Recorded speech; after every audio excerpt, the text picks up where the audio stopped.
నమస్తే, welcome to Leo. మనతో ఉన్నారు సీనియర్ జర్నలిస్ట్ హేమసుందర్ గారు. సార్ నమస్తే. నమస్తే అండి. సార్, రేణు దేశాయ్ గారు ఈరోజు కుక్కలకి సంబంధించి ఏదైతే సుప్రీంకోర్టు ఇచ్చినటువంటి ఒక ఉత్తర్వులు కావచ్చు, ఏదైతే ఊరు కుక్కల పైన చేసినటువంటి ఒక కామెంట్స్ మీద ఆవిడ చాలా సీరియస్ రియాక్షన్ ఇచ్చింది.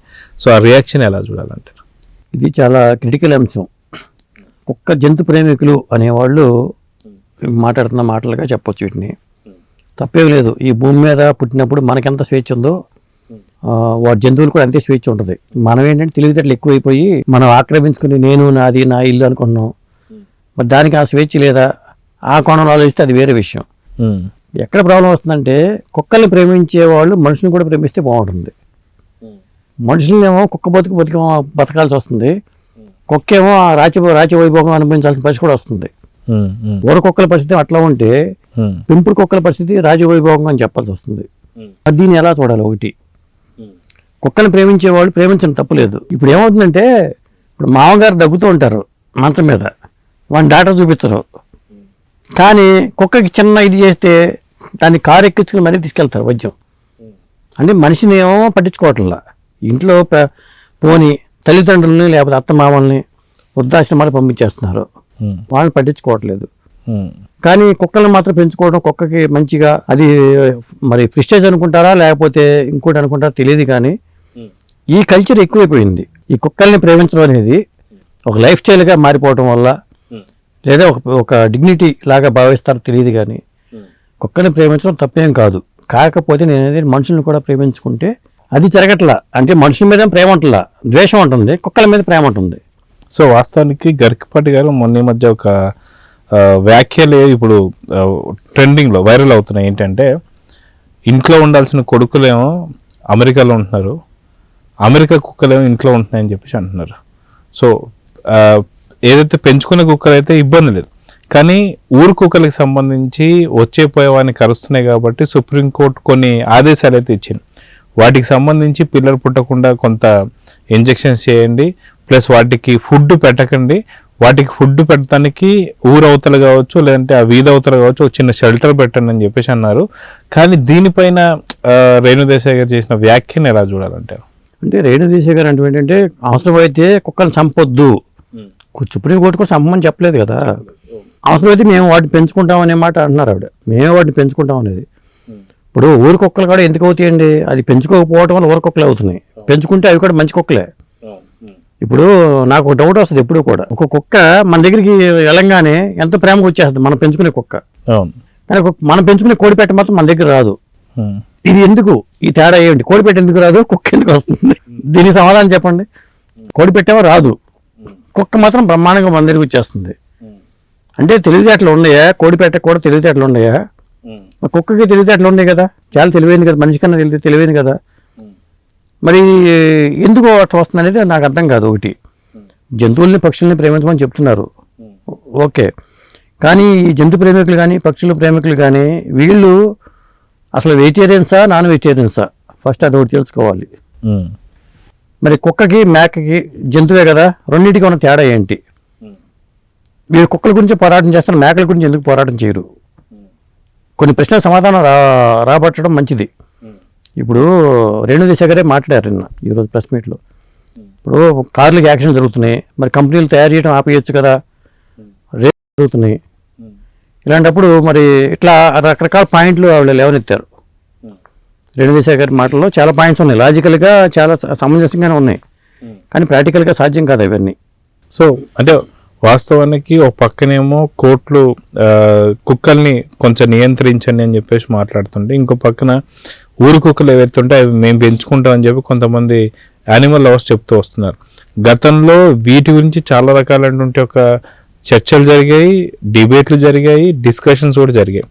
సో పెద్ద పెద్ద శాటిలైట్ ఛానల్లో కూడా జరిగిన డిస్కషన్స్లో మీరు కుక్కల్ని అయితే ప్రేమిస్తారో, ఇందాక మీరు అన్నట్టు మనుషుల్ని కూడా మీరు అదే విధంగా ప్రేమించండి.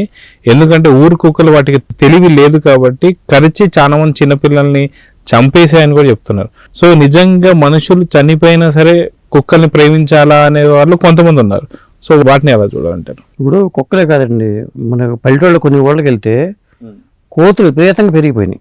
అవి సంతానోత్పత్తి ఎక్కువ వాటికి. అవి మా ఊళ్ళో దాదాపు ఒక 1000 కోతులు ఉన్నాయి. మనుషుల జనాభా చూసుకుని 800 ఉండొచ్చు కానీ కోతుల జనాభా చూసుకుంటే 1000 కోతుల దాకా వచ్చేసినాయి. పిల్లలు విపరీతంగా పెరిగిపోతున్నాయి. కోతిని చంపితే మహాపాపం అని చెప్పి ఉద్దేశంతో వాడిని ఏమి చేయరు వాళ్ళు.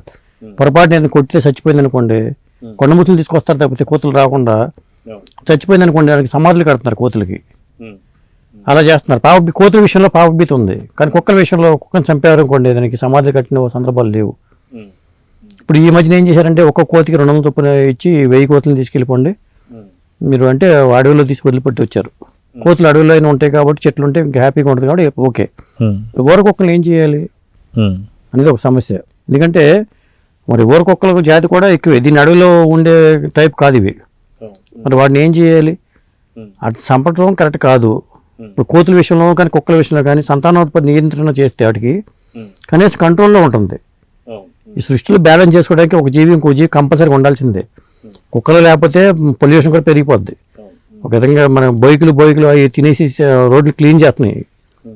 ఇంట్లో కొన్ని ఏంటంటే కొంతమంది కుక్కలో రాహు ఉంటాడని చెప్పి ఆహారం పెట్టనే చెప్తారు ఆస్ట్రాలజర్లు. ఆ విధంగా కొంతమంది ఎక్కడ పెడితే అక్కడ ఆహారం పెట్టేసి వెళ్ళిపోతున్నారు. అది కూడా జరుగుతుంది కొంతమంది. వీధి కుక్కల విషయంలో కూడా దీనికి సంబంధించి గవర్నమెంట్ ఏదో ఒకటి తీసుకుని వాడి కుక్కల సంతతి పెరగకుండా జాగ్రత్తలు పడితే బెటర్ అండి. ఇక పెంపుడు కుక్కల విషయంలో కూడా ఈ మధ్యన ఒక సినిమాలో అనగానే ఒక సినిమాలో ఒక డైలాగ్ ఉంది. ఆ అమ్మాయి కుక్కలంటే ఇష్టం అని చెప్పేసి ఈయన కూడా కుక్కలతో ప్రేమించడం అనే హీరో మొదలు పెడతాడు అమ్మాయిని పొట్టలో వేసుకోవడానికి.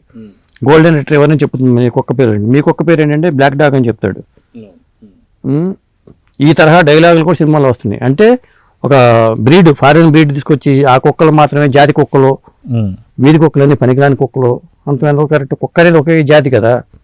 కొన్ని కుక్కలకేమో రాజవైభోగం ఏంటి, కొన్ని కుక్కలు ఏంటి, కొన్ని కుక్కలు లక్షల రేటు పలకడం ఏంటి, కొన్ని కుక్కలకేమో డబ్బులు ఇచ్చి చంపడం ఏంటి. ఇది కూడా మళ్ళీ ఇక్కడ జాతి వైషమ్యం లాగానే ఉంది చూస్తుంటే. బ్రీడ్ మంచి బ్రీడ్కి ఏమో ఒక రేటు, సన్నాసి బ్రీడ్కి ఒక రేటు. ఈ టైపు ఇది కూడా కరెక్ట్ కాదు.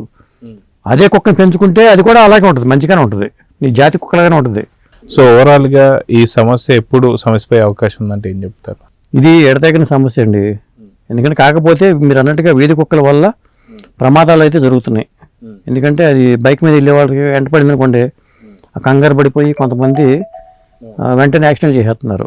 ఆ ప్రమాదాలు అయితే ఉన్నాయి. దాన్ని మరి గవర్నమెంట్ కంట్రోల్ చేయటమో, షెల్టర్లు ఏర్పాటు చేయటమో ఇవన్నీ ఉండాలి. ఇప్పుడు కొన్ని కాశీ వెళ్ళామనుకోండి, అక్కడ మరి ఎక్కడ పెడితే అక్కడ ఆవులు తిరుగుతూ ఉంటాయి. మరి గోమాత మనం పూజ చేస్తూ ఉంటాం సాధారణంగా. చాలా పవిత్రమైనది. ఆవు పేడ వల్ల చాలా మనకి బ్యాక్టీరియా నిర్మూలన అవుతుంది అని చెప్తూ ఉంటారు.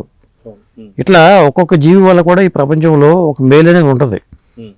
ప్రతి జంతువు వల్ల లేకపోతే మనిషి వల్ల కొంత మేలు కొంత చెడు ఉంటుంది. దాని మంచిని తీసుకోవాలి, చెడుని వదిలేయాలి. దానికి సంబంధించి ఎట్లా చేయాలి, కంట్రోల్ ఎలా చేయాలి దాని మీద ఏదైనా కమిటీ వేసి అధ్యయనం చేసుకుని ఆ రకమైన జాగ్రత్తలు కుక్క విషయంలోనే కాదు, ప్రతి జీవి విషయంలో, ప్రతి జంతువు విషయంలో కూడా తీసుకోవాలి. అది కాకపోతే నేను చెప్పేది ఏంటంటే, ఎవరైనా కుక్కలకు రాజవైభవం కల్పించే వాళ్ళు మనుషులను కూడా అదేవిధంగా ప్రేమించి ఇంట్లో పెద్దవాళ్ళని వృద్ధాశ్రమాలకు పంపించడం కాకుండా కుక్కని ఎంతగా ప్రేమిస్తున్నామో అంతగా రెట్టింపు మరి అత్తగారి మామగారిని కానీ తల్లిదండ్రులుగా చూడటం అనేది మంచి పద్ధతి అని నా ఉద్దేశం. అంటే మామూలుగా మీరు ఇదంతా చెప్పిన తర్వాత ఒకవేళ ఒక ప్రశ్న ఏదన్నా వస్తే కుక్క ముందా మనిషి ముందా అంటే ఏం చెప్తారంటారు? ఏదైతే ఎనిమల్ లవర్స్ కొన్ని ప్రశ్నలకు సమాధానం ఉండవు. కోడి ముందా గుడ్డి ముందా లాగానే కోడి గుడ్డి ముందని చెప్పుకోవాలి. కాకపోతే ఏది ముందు ఏది వెనకని కాకుండా తెలివితేటలు మనిషే ముందున్నాడు కాబట్టి, మనిషి తన స్వలాభంతోనే అన్నీ ఆక్రమించుకుంటున్నాడు, సామ్రాజ్యాలను ఆక్రమించుకుంటున్నాడు కాబట్టి మనిషి ముందే తర్వాతే ఏది అనేది తెలిసిపోతుంది. కుక్కకి మీకు ఆస్తిపాస్తులు అండి, కుక్కకి ఏం ఆస్తిపాస్తులు ఉన్నాయి? మీకు ఇల్లు ఉంది, కుక్కకి ఇల్లు ఉందా, వాకిలు ఉందా? ఈ భూమి మీద మీరు ఆక్రమించేసుకుంటే అవి ఎక్కడ బతకాలి, ఎలా బతకాలి? వాడికి ఈ భూమి పుట్టినందుకు మరి నారు పోసేవాడు నీరు పోస్తాడంటారు, మరి వాడికి ఏం పోస్తున్నాడు? అవి ఎలా బతకనివ్వండి వాటిని. అదండి. సో చూద్దాం సార్, మొత్తానికి ఈ కుక్కల విషయంలో ఏం జరగబోతుంది అనేది చూద్దాం. నమస్తే. నమస్తే.